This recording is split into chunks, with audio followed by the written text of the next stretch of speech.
people on this app. We would really love it if you just roasted people. I think that's ultimately the best usage of And our I'm time. a big people roaster, so you can't beat my. I'm kick for real. I actually like tell people how it is, and I roast them because they're dumb.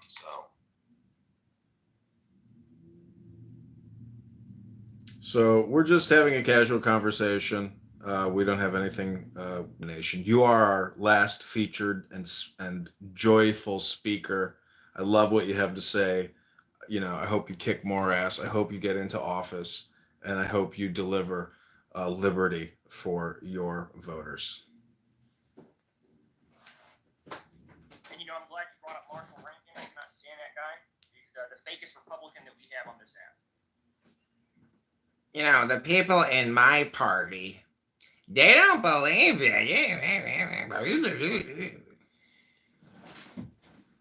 Okay, I actually have something else to report. I'm so sorry to cut you off. James, I'm looking at your hat, and I forgot to tell you, when I was on the Megalopolis set for 15 days, Francis Ford Coppola had all these stuntmen running around with these Make Rome Great Again hats. He had them done up, red hats, Make Rome Great Again.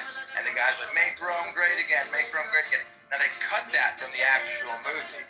But I filmed it on my camera, and he let us. And I just want you to know, back in the day, before it even came out, I saw like these red hats, Make Rome Great Again. I thought that was going to come out around pre-election time, by the way. I thought it was going to be a big bump.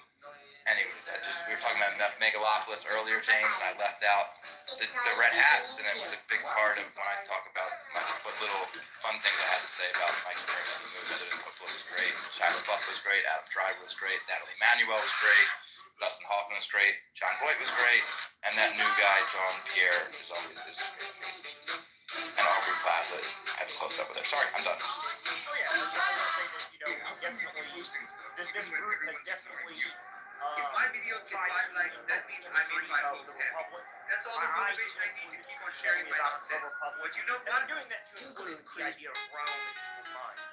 People when they look at, I'm trying the hypnosis thing that they do, but in reverse. They're always doing that themselves, where they want to say things like racist or Nazi. Elon is a Nazi. Elon is a Nazi. I want when you think of the word Elon to think of the Republic, to think of the word citizen, not Nazi. So I am doing their same thing, their brainwash, and I'm adding, instead of negatives, positives as the words that pop up. You have the best defense is a good offense, and they're using these fucking hate words like little things in that. I can't. I don't want to. You know what I mean? And they've obviously learned that the lowest hanging fruit is to weaponize fucking these idiot words and make libtards just fucking retarded. Yeah, there's a reason they call them trigger words. It's the same thing as like when you tell your dog to sit. That is the trigger word for your dog to sit when you say the word sit. And it's the exact same training that we have. People don't realize it, but we are domesticated animals. We are trained creatures. And I simply have decided that we're going to try to do a different training. I don't like the way that Masters trained us.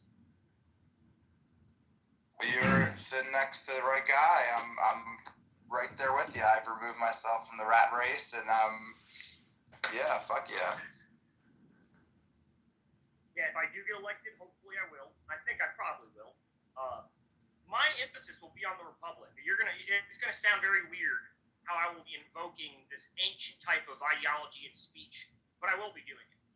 And I think that invocation of this ideology will be very powerful. I've already tested it out with small groups, and it reacts. Even leftists cannot argue with the logic of the love of the Republic. They themselves know the Republic is important.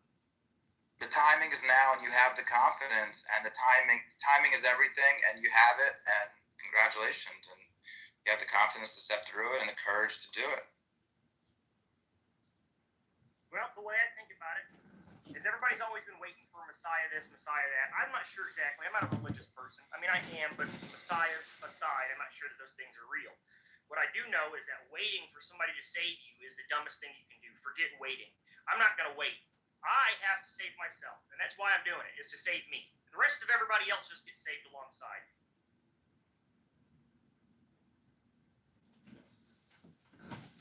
I was watching this cute clip of Timothée Chalamet, like 10 seconds. He's like, once you master your inner soul, then you're like that's when you can master the world. And essentially like